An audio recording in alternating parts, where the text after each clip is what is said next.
Cứu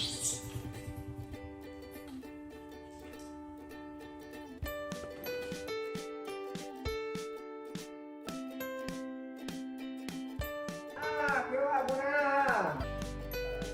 Đây, thấy chưa?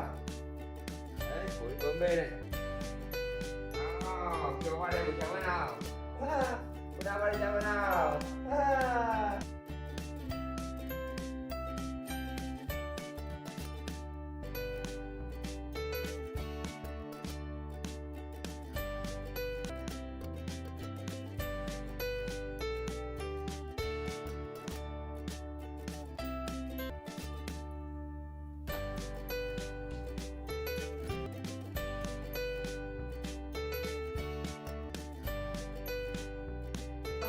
Chà.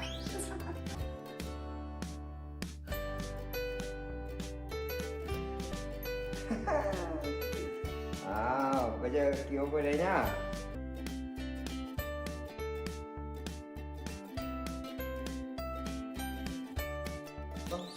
Vào đây xem bao.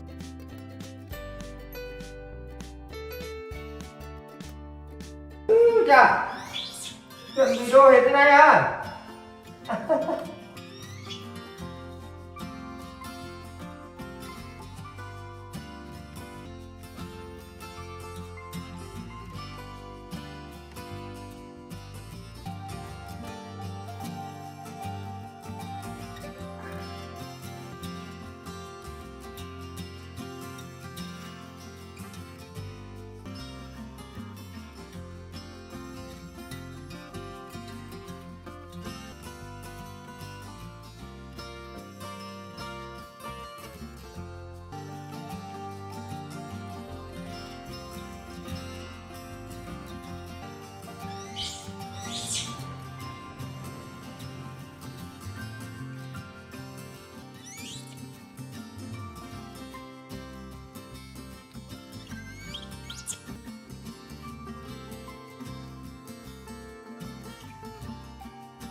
Chà, được rồi mới nè, được đấy nha.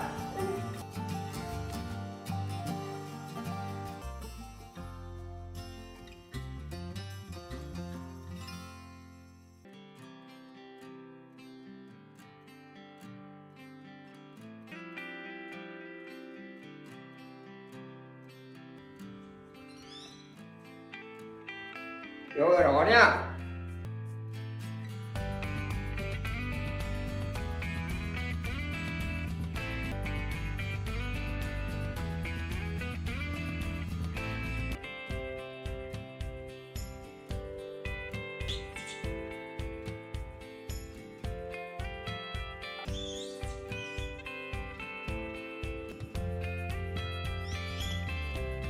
Với đi, sướng nhá, hôm nay mình với sướng nhá. Chúng ta có tắm không?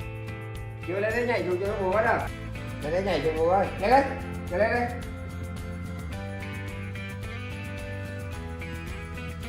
Ô, giỏi quá.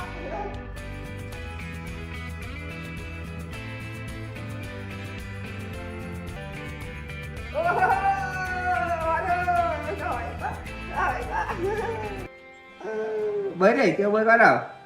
Bố nào tắm ngon. Dạ.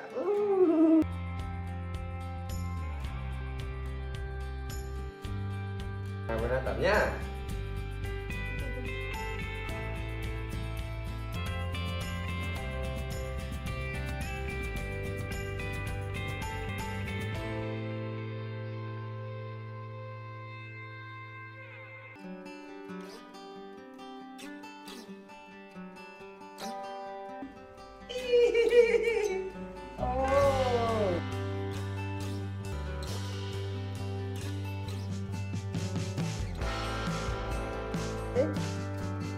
Nào bơi đi.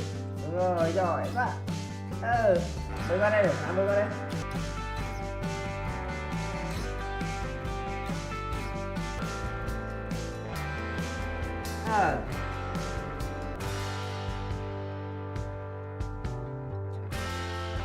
bố bỏ cái vào cho.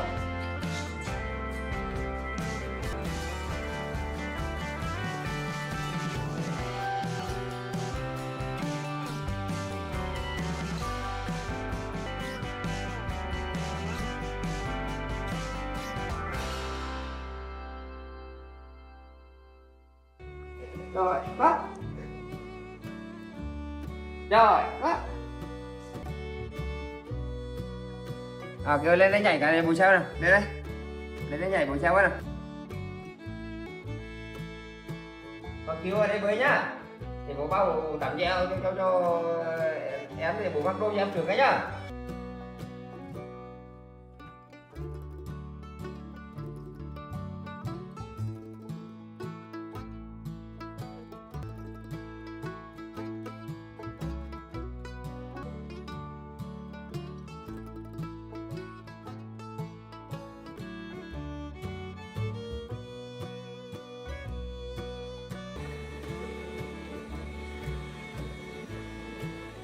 Tắm mát không nào.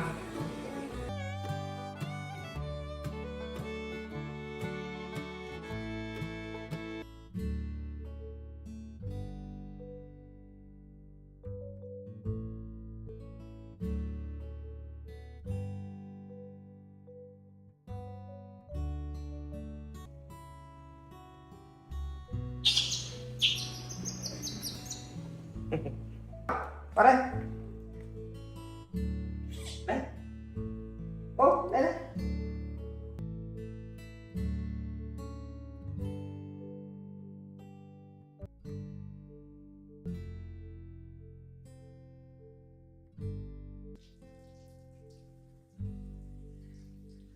Hôm nay mới tạo kêu ha.